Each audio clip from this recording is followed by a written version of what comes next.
누가복음 16장 1절로 18절까지 좀 길지만 저와 여러분이 한 절씩 교독하겠습니다. 1절입니다.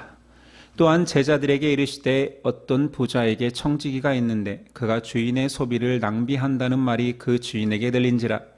주인이 그를 불러 이르되 내가 내게 대하여 들은 이 말이 어찌되리까?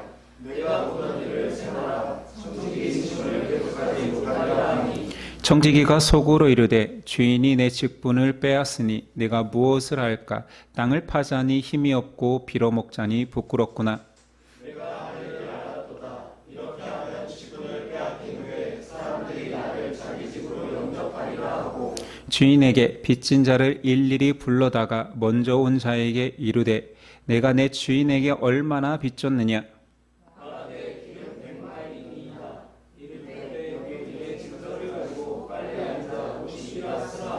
또 다른 이에게 이르되 너는 얼마나 빚졌느냐? 이르되 밀 100석이니이다. 이르되 여기 내 증서를 가지고 80이라 쓰라 하였는지라.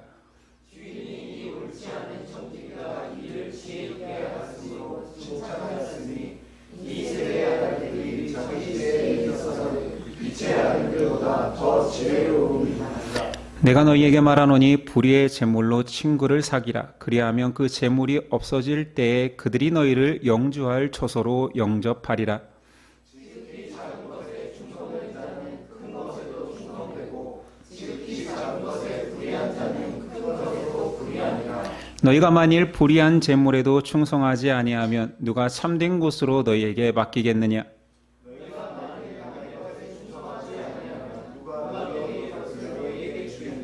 집 주인이 두 주인을 섬길 수 없나니 혹 이를 미워하고 저를 사랑하거나 혹 이를 중히 여기고 저를 경히 여길 것임이니라.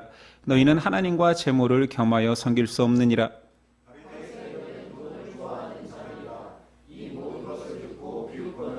예수께서 이르시되 너희는 사람 앞에서 스스로 옳다 하는 자들이나 너희 마음을 하나님께서 아시나니 사람 중에 높임을 받는 그것은 하나님 앞에 미움을 받는 것이니라.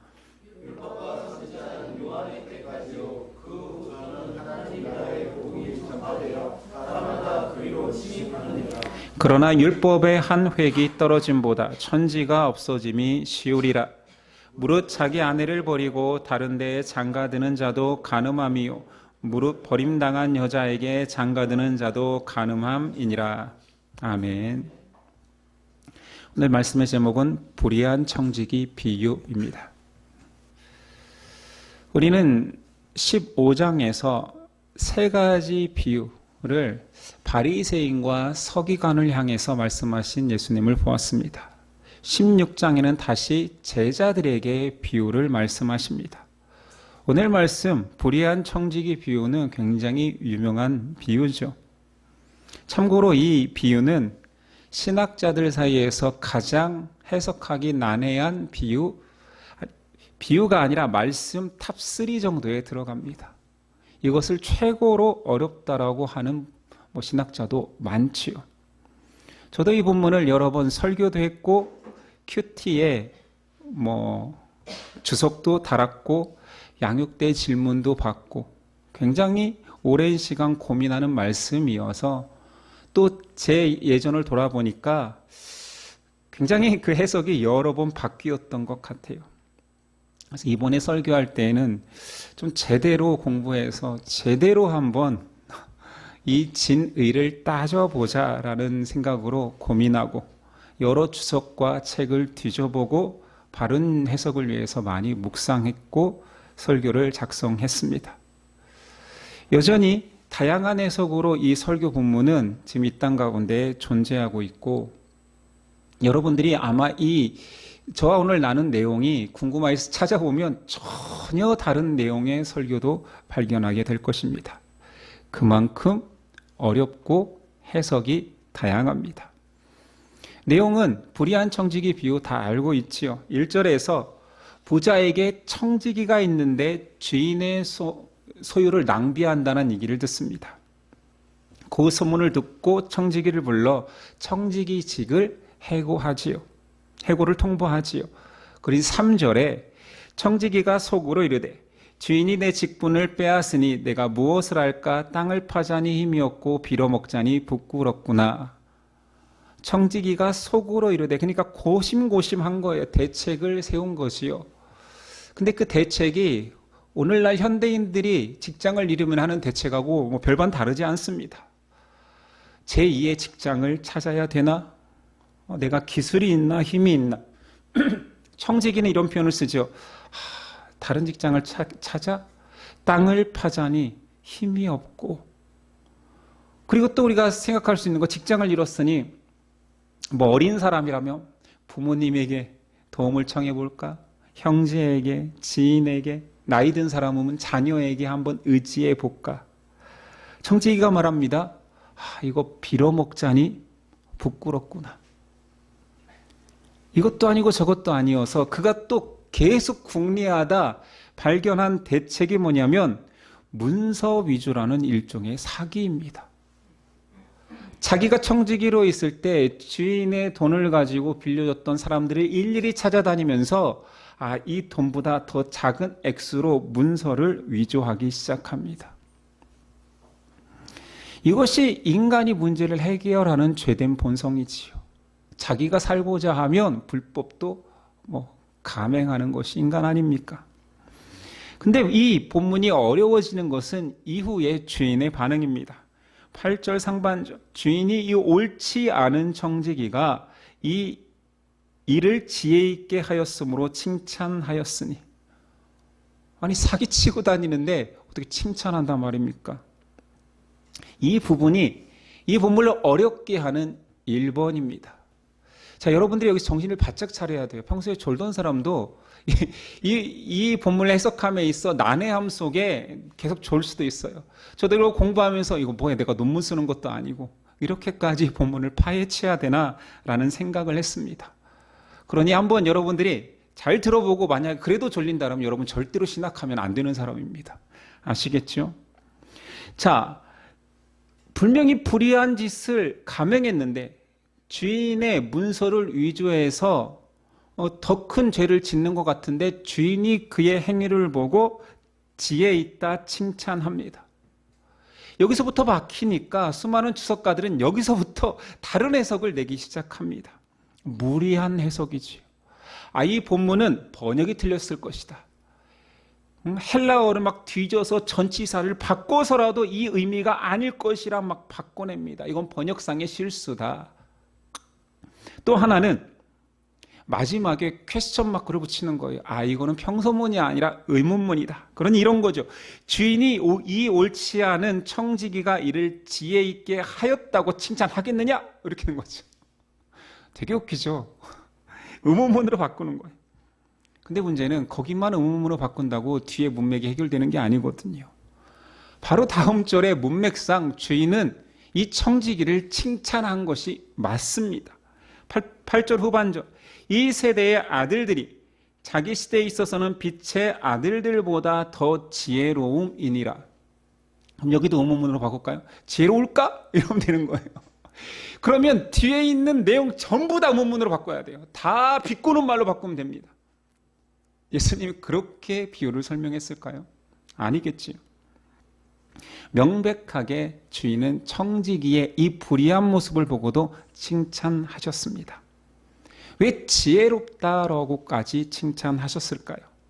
다행히도 이 비유의 뒷부분은 예수님의 설명이 첨부되어 있습니다. 자, 9절에 내가 너희에게 말하노니 라고 하면서 설명을 덧붙이시지요. 예수님은 재물이라는 단어를 가지고 세 가지 설명을 하는데 여기도 복잡해요. 세 가지입니다. 재물과 친구를 비유해서 설명하고요. 재물과 충성, 재물과 하나님이라는 세 가지 이야기로 설명하십니다. 자, 첫 번째, 재물과 친구로 설명하는 내용은 이렇습니다. 9절 후반절, 불의의 재물로 친구를 사귀라. 그리하면 그 재물이 없어질 때에 그들이 너희를 영주할 처소로 영접하리라. 이 불의한 재물에 대한 해석도 난무합니다. 아니, 불의하게 그 재물을 모았는데 그걸로 친구를 삼으라는 말을 과연 의로운 주인이 할 수 있을까? 여기서 청지기는 사람이고 주인은 하나님일진데, 아니, 불의한 재물을 인정하시는 거야? 좋게 사용하기만 하면 이 불의해도 되는 거야. 그래서 이 불의한 재물을 그냥 세상의 불의함 속에서도 취한 재물, 그러니까 그냥 세속적 재물로 많이들 해석합니다. 그냥 쉽게 말해서 자, 돈을 가지고 친구를 사귀어라. 자, 그러면 돈으로 친구로 사귀면 하나님이 기뻐하실까요? 뒤에 이 해석의 문제점은 그리하면 영주할 처소, 영원히 거주할 처소를 준비해 준대요. 이게 또 어려워집니다. 그래서 확대 해석하는 거죠. 돈을 가지고, 세상이 귀하다 여기는 돈을 가지고 친구를 전도해서 하나님 앞에 데려오면 그게 상급이 된다. 그 친구도 나도 하나님이 준비한 처소 천국에 들어갈 것이다. 이렇게 윤리적으로 쉽게 해석하려고 합니다. 정말 섣부르고 편한 해석이죠. 이렇게 비유 해석하면 너무 성경 전체가 다 도덕책이 돼요. 그것도 굉장히 유치한 도덕책이 됩니다. 자, 그러면 앞에서 했던 그 표현, 여기 반문 아닐까? 조소의 표현 아닐까? 불의한 재물로 친구를 사귀어봤자 영원한 처소를 얻겠니? 라고 부정적으로 해석하는 분들도 있습니다. 그렇다면 계속 반복하지만 앞에서부터는 모든 의미를 다 반어로, 의문형으로 다 바꿔야 됩니다. 자, 이 의미를 이렇다 하기 이전에 끝까지 한번 가보자라는 것이죠. 이 불의한 재물로 친구를 사귀어라라는 이것은 보류시킵니다. 꼭 기억하십시오. 뒤에서 풀어봅시다. 다음 대조 설명을 봅시다. 두 번째는 재물과 충성으로 설명합니다. 10절. 지극히 작은 것에 충성된 자는 큰 것에도 충성되고 지극히 작은 것에 불의한 자는 큰 것에도 불의하리라.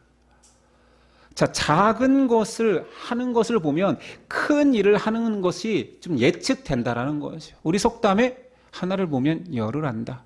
이런 표현입니다. 우리 살면서 이런 거 많이 느끼잖아요.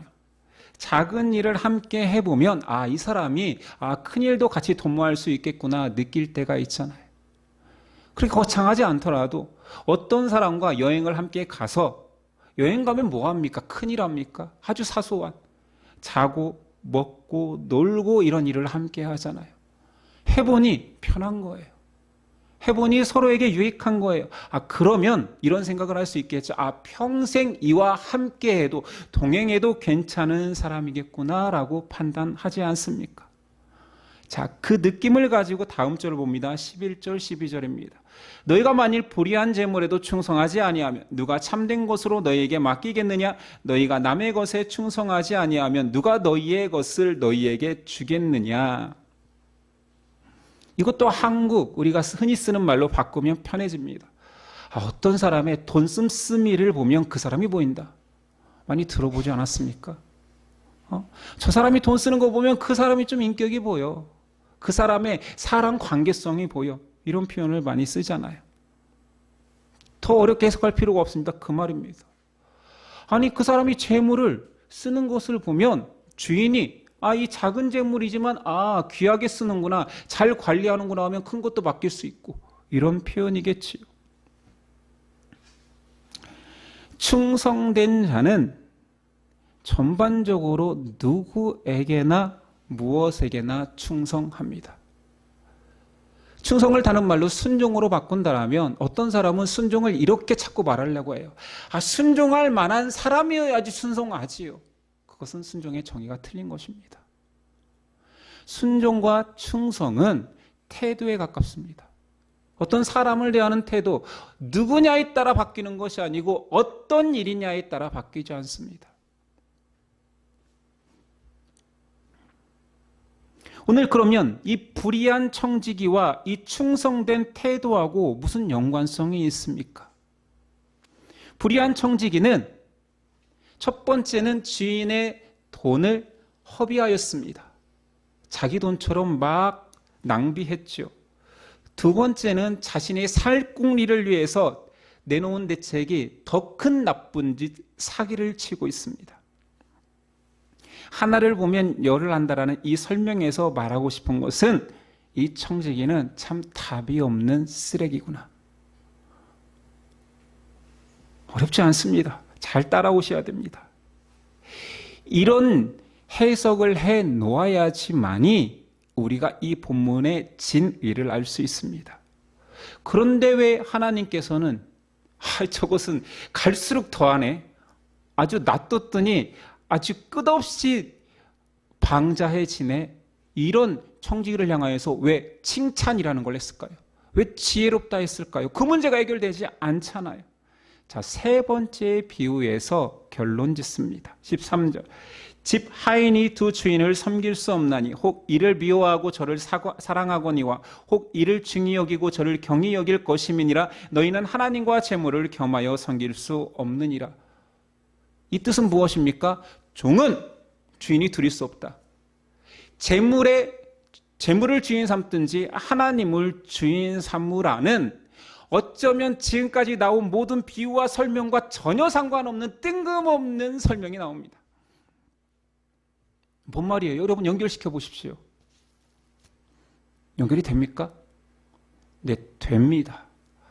앞에 비유들을 자꾸 연결하려고 하니까 어려워지는 거지, 이것을 이 처음부터 비유의 결론으로 여기면 쉬워집니다. 자, 결론이 뭡니까? 너희는 두 주인을 섬길 수 없다. 사람은 주인이 있다입니다.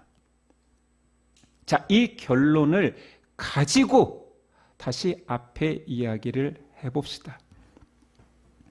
청지기는 불의한 자입니다. 하나를 보면 열을 안다고 얘가 하는 짓이 정말 구제불능 쓰레기입니다.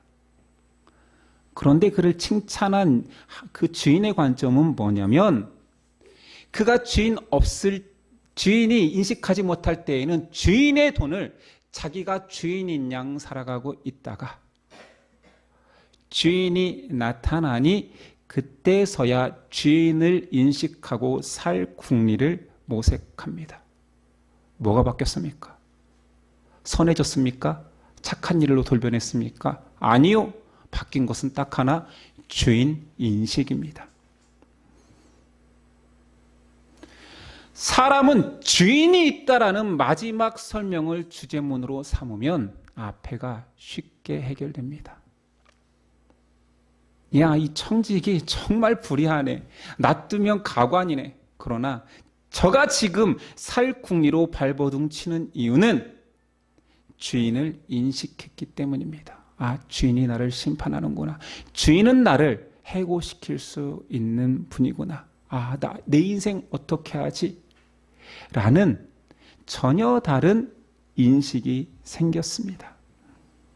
예수님은 설명을 통하여서 모든 헌신, 모든 충성은 그의 열심 속에서 나오는 것이 아니라 바른 대상을 만날 때 완성된다라고 말하고 계십니다. 이 본문을 국소적으로 이 비유 하나만 놓고 보면 큰 뜻이 잘 보이지 않습니다.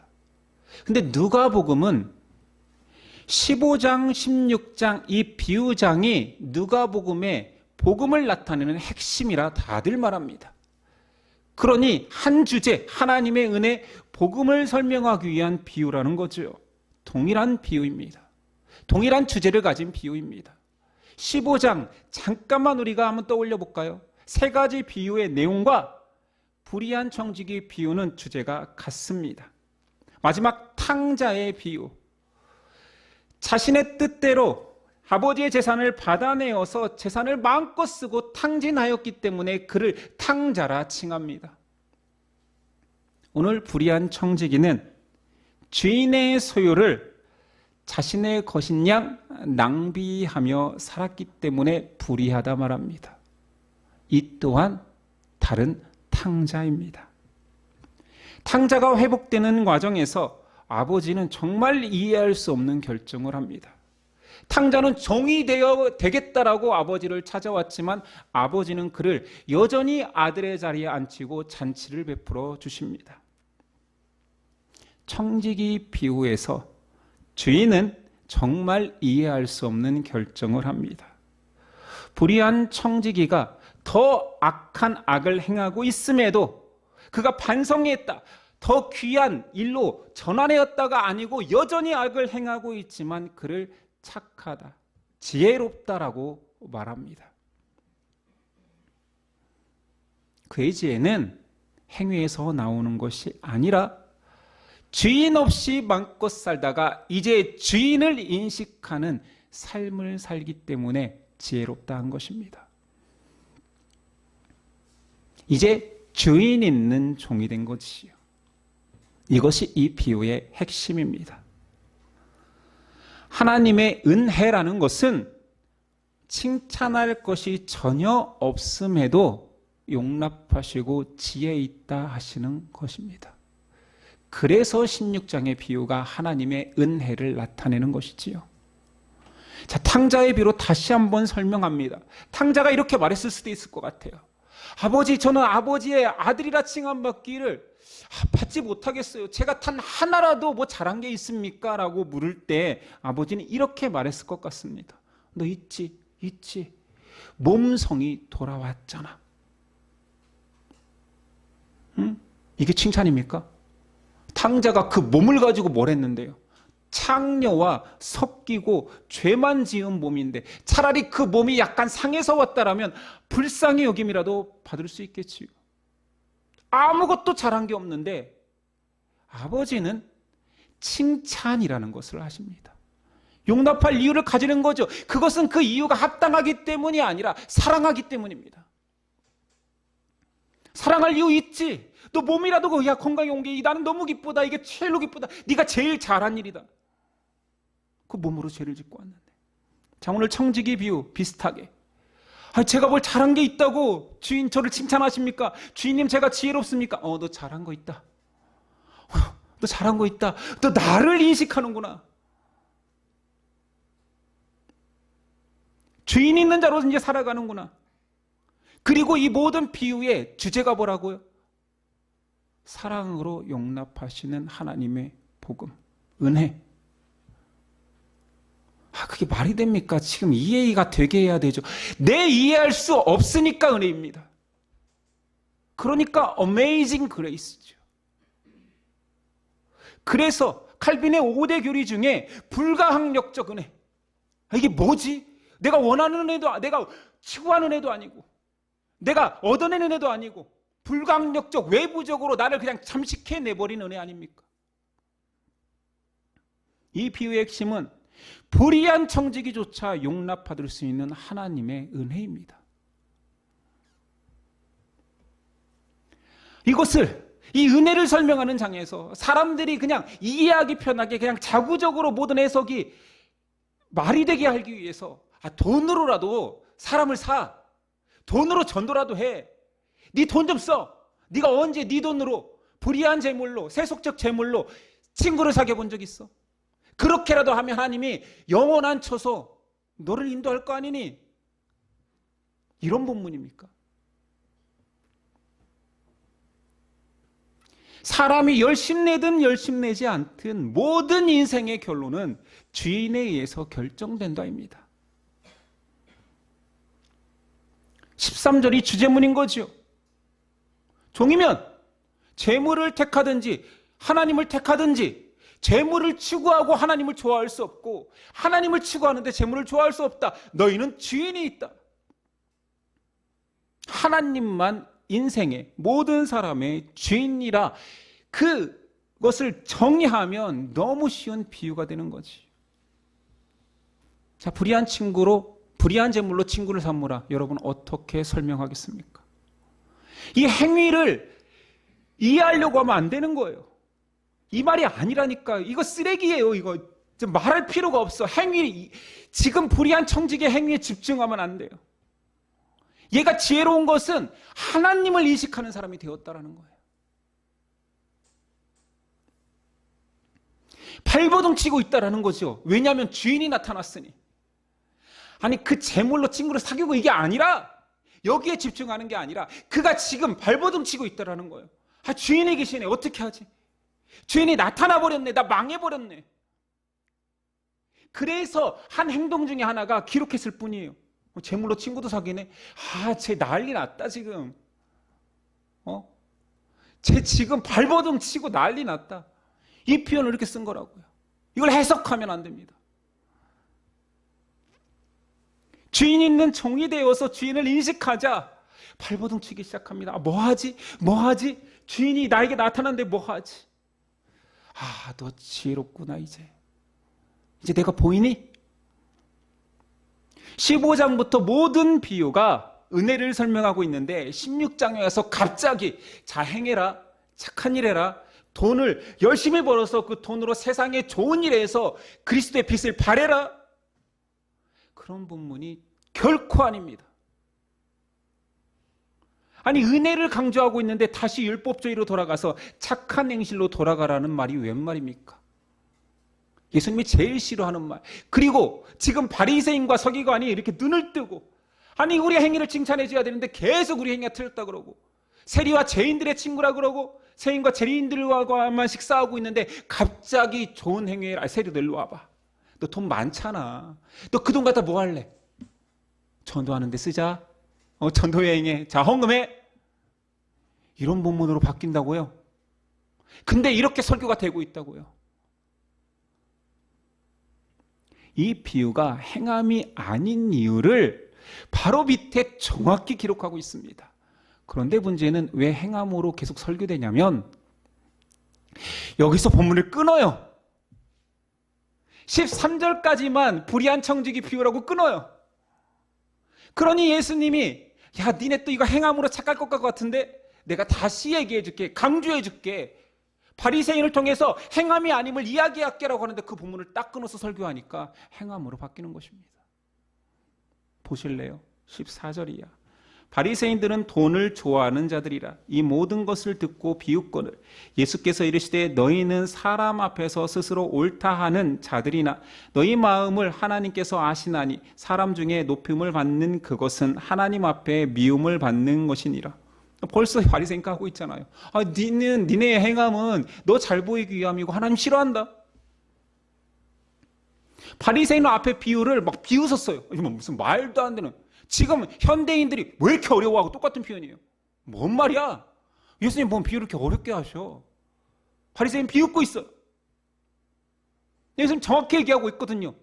너희가 행함으로 천국을 침노한다고 하지. 16절. 율법과 선지자는 요한의 때까지요. 그 후로부터는 하나님 나라의 복음이 전파되어 사람마다 그리로 침입하느니라. 율법과 선지자의 때가 세례 요한에서 끝났어. 그 죽었잖아. 끝났잖아. 이제 복음의 때야.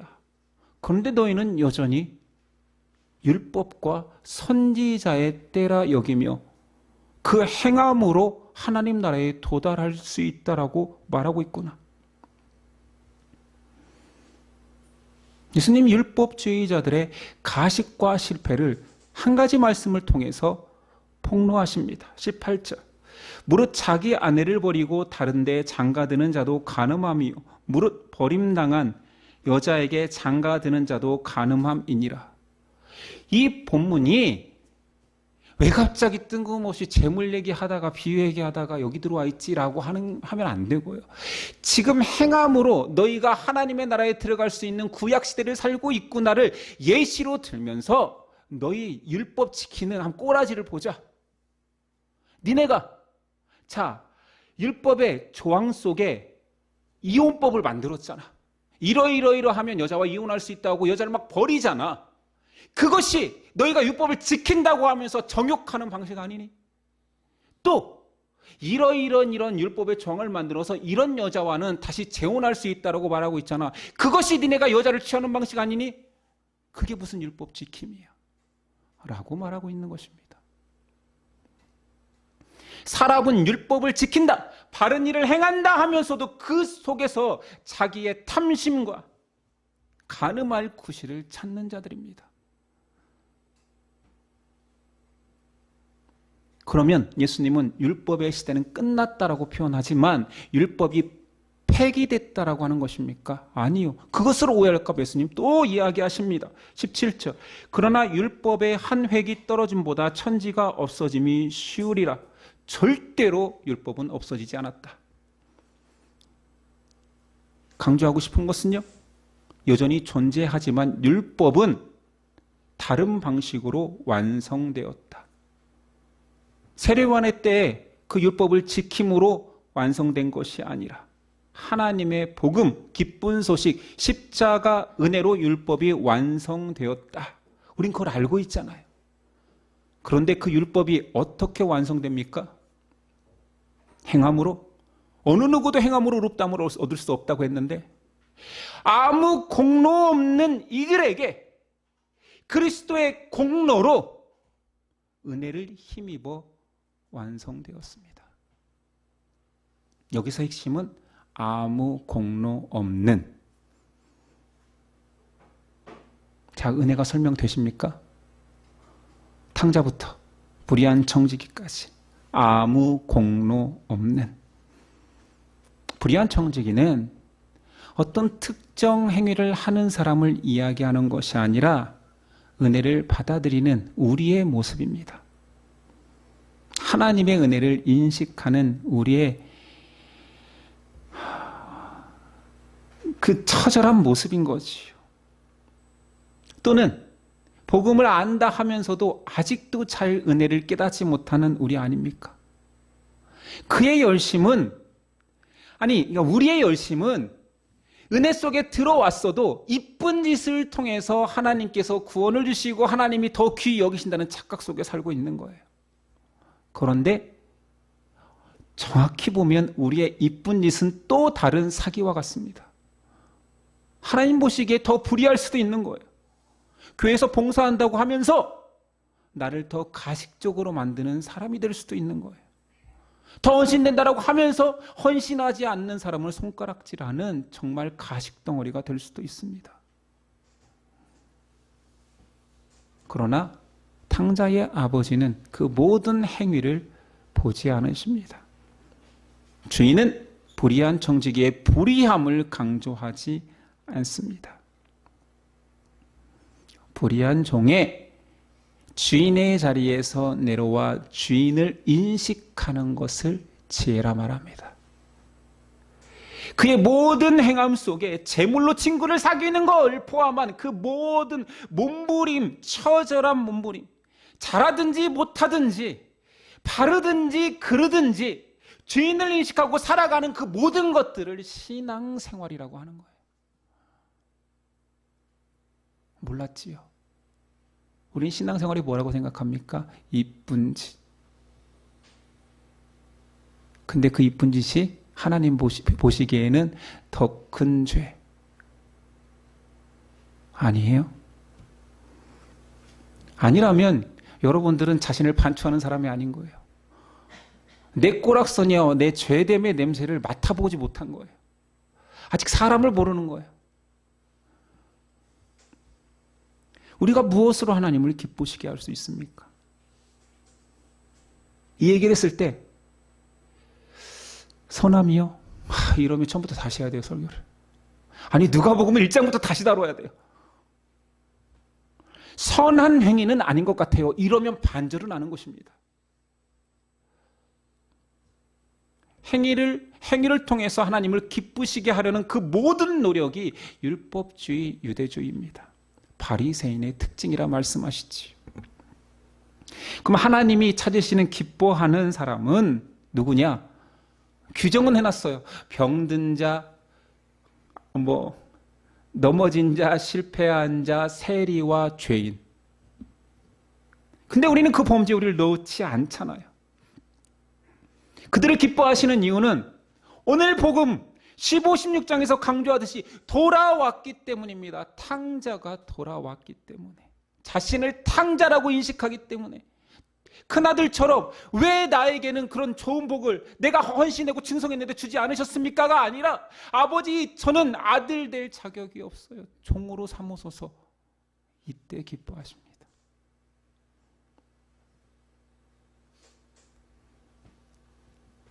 제가 그 불의한 청지기입니다라고 고백할 때 하나님은 기뻐하십니다. 아, 이제서야 네가 돌아왔구나. 우리 이 땅에 살면서 우리 죄가 폭로돼야 합니다. 근데 우리 그거 진짜 싫잖아요. 저도 싫거든요. 목사의 죄가 폭로되면 어떻게 합니까? 다 떠날 거 아니에요. 수치스러워서 이 강단에 설 수 있겠습니까?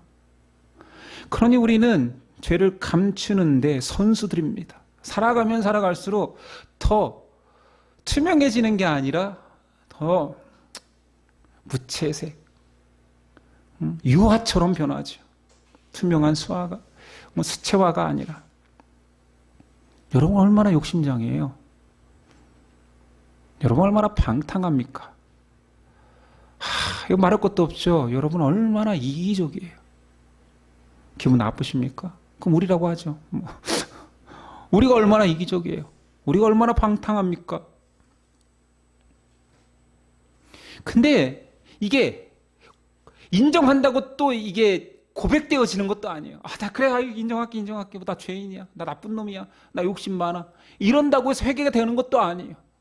어떻게 해야 됩니까? 그럼 어쩔래요? 우리 이 죄 문제 어떻게 할까요?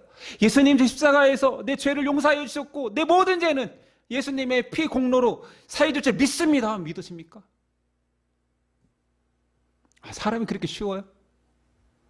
그러면 예수님, 사람이 그렇게 쉽게 회개하고 주께로 돌아온다면 목숨을 십자가에서 버리지도 않으셨겠지.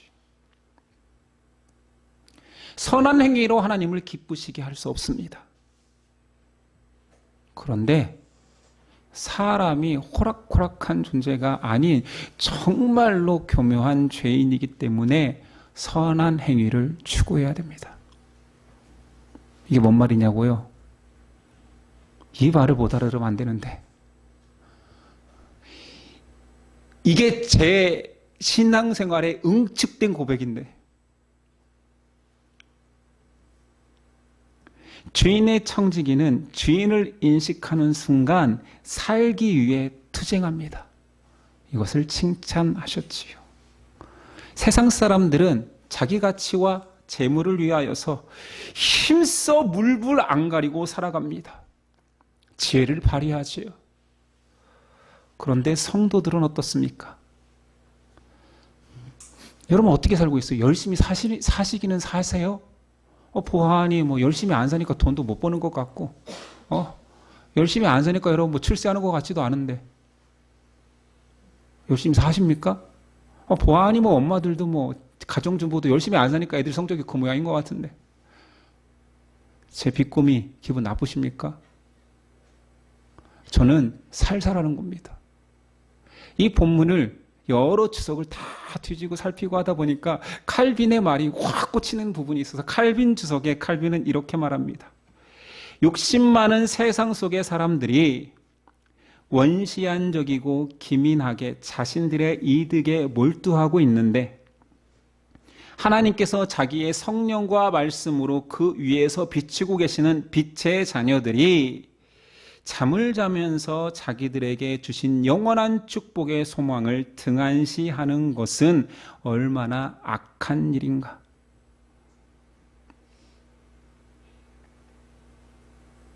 세상에서 돈을 못 벌면 우린 그렇게 얘기하죠. 아유, 저 돈만 밝히는 속물, 저 죄인. 부자 중에 천국 갈 사람이 있겠어? 열심히 노력해서 성공하지 못한 사람을 향하여서 지위가 중요한 게 아니야. 나에게는 그보다 더 높은 지위인 천국 시민의 자격이 있어. 아이고 못나가지고.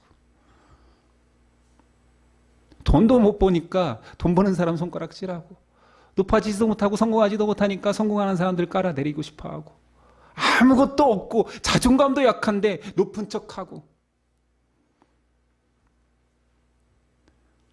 우리 선배 신앙인들은 열심은 있었습니다. 그렇죠? 얼마나 열심입니까? 전 세계에 없었던 새벽기도도 만들어서 사역자들을 고달프게 만들고, 금요기도회가 웬 말입니까? 그런데 그들은 잘못된 방향으로 열심을 투영했지요. 그 열심낸 만큼 복을 달라고 했습니다. 그런데 우리 후배 신앙인들, 젊은 신앙인들은 어떻습니까? 알기는 잘 알아. 복 달라고 하지는 않아. 왜냐하면 그건 너무 송구한 일이니까. 그런 염치는 있어. 그런데 열심이 없습니다. 맞잖아요. 열심 자체가 중요한 게 아닙니다. 그건 단정적으로 말할게요. 오늘 예수님이 강조하고 너무 많이 강조했으니까 행함으로 이쁜 짓으로 하나님의 백성이 되는 게 아니지요. 그런데 열심내 보지 않았기 때문에 나에게 허락된 은혜의 크기도 잘 못 느낍니다.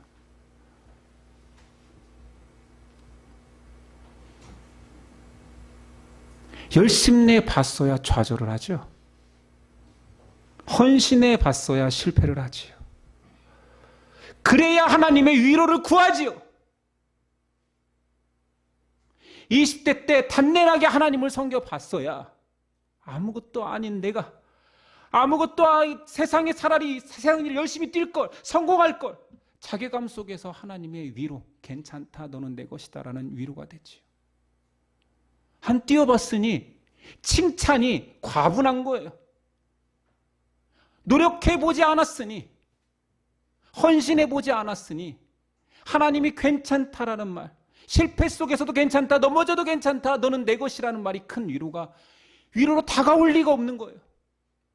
밋밋하게 살아왔기 때문에.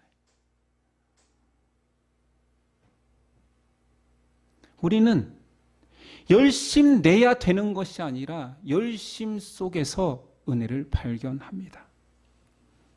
아니, 열심 속에서 성공을 추구하라는 게 아니라 그 열심 속에서 넘어져 봐야 내 야망이 폭로당합니다. 내 탐욕이 드러나요. 내 정욕적인 내 삶들이 까발려져요. 저 새끼 저럴 줄 알았다. 저 새끼 진짜 쓰레기다. 이런 말은 열심 낸 사람들에게서 드러나는 행위예요. 아무렇지도 않게 술에 술 탄 듯 술에 물 탄 듯 물에 술 탄 듯 아무 색깔도 없이 신앙의 컬러도 없이 저 사람은 정말 예수님을 사랑한다, 열심 낸다라는 말도 한번 들어본 적이 없이 너는 이렇게 예수님을 미친놈처럼 믿냐? 라는 말 한 번 안 들어봤으니 예수님이 얼마나 큰 위로를 날 만져주시는지 모르는 거예요. 헌신해야 구원받는 건 아니지만 구원받은 백성이요, 헌신해봐야 은혜가 커집니다. 변치 않는 진리는 하나님은 우리를 택하셨고 우리는 주인 있는 자임은 분명합니다. 이것은 변치 않아요. 잊지 마십시오. 그러나 그 은혜 안에서 발버둥쳐 보지 않은 자들은 그들이 고백하는 은혜는 가짜일 가능성이 너무 많습니다. 나 그냥 삶을 대충 살아도 돼. 하나님의 은혜가 난 너무 크거든. 너무 행복해. 아직까지 한 명도 못 만나봤습니다. 뭐 이렇게 아둥바둥 살아. 야, 내 목구멍에 풀칠할 정도만 벌고 다 은혜로 사는 거야. 이런 사람들이 하나님의 은혜를 깎아먹는 사람들입니다. 야, 돈 벌 필요 있어? 크리스찬이 뭐 돈해. 그런 사람들이 속으로는 더 돈을 도박처럼 갈구하고 있는 거예요. 폭로돼야 된다니까요. 드러나야 돼요.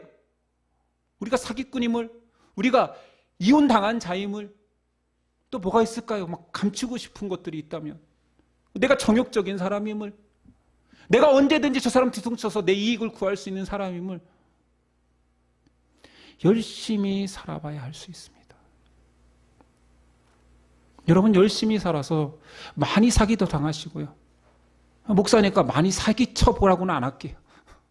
얼마나 웃겨요. 열심히 사기치십시오. 그러다 깨져봐야, 감옥에 가봐야 은혜를 깨닫지. 근데 그 비슷한 말이 실제로 사도 바울이 한 말에 있습니다. 은혜가 너무 크니, 죄에서 속량받은 은혜가 더 크니 우리가 진짜로 더 큰 죄에 빠져봐야 그 죄가 더 은혜가 더 커지겠느냐? 아닐지라 선을 행하라. 선을 행함 속에서 하나님의 은혜가 더 깨지고 넘어지고 박살나봐야 하나님의 은혜를 깨닫느니라 고백하고 있잖아요. 그 출처는, 사도 바울의 그 놀라운 고백의 출처는 예수 그리스도입니다. 불의한 청지기를, 그의 몸부림을, 주인 있는 자의 몸부림을 지혜 있다 여기시고, 주제는 이런 자들조차 행함으로가 아니라 주인의 선택함으로 은혜의 장중에 들어온다입니다. 발버둥 치십시오. 누가 신앙생활이 쉽다 했습니까? 누가 믿음 생활이 쉽다 했습니까? 세상 돈 벌기보다 어렵습니다. 세상 성공보다 어렵습니다. 그냥 교회 한두 번 다니면 구원받을 것처럼 살아가는 그런 사람들은 마지막 날 통곡함이 있을 것입니다. 우리 성실한 종으로 한번 살아봅시다. 여기서 중요한 것은 성실한이 아닙니다. 종입니다. 주인 있는 종. 그 주인 있는 종이 주인을 인식할 때 열심은 당연한 것입니다. 기도하겠습니다. 주님, 우리가 말씀을 얼마나 우리식으로 편하게 해석하고 적용해 왔습니까? 하나님이 우리에게 주시고자 하는 메시지를 정말 무릎 꿇고 이 뜻이 무엇입니까? 나에게 주시는 말씀일지인데 제가 어떻게 살라는 것입니까? 고민하고 치열하게 몸부림치며 살아왔습니까? 아니면 예수님 믿고 교회 다니면 되겠지라고 안일하게 생활하고 있지는 않았습니까? 바른 말씀이 우리를 구원할 것입니다. 들음이 믿음이 될 것입니다. 세속적 가치와 내 편함으로 말씀을 바라보지 아니하고 주님이 뜻이 그러한가 바로 상고할 수 있는 은혜, 지혜를 허락하여 주시고 또한 깨달아지면 그 깨달은 만큼 걸어낼 수 있는 믿음을 성령의 도우심을 오늘도 허락하옵소서. 우리의 안일한 신앙생활을 돌아보겠습니다. 과연 내가 참으로 주인 있는 자처럼 살아가고 있는지 돌아볼 때에 우리에게 주인이 더 확고히 보여 잘하였다 충성된 종아라는 이야기를 들을 수 있는 자 되게 하옵소서.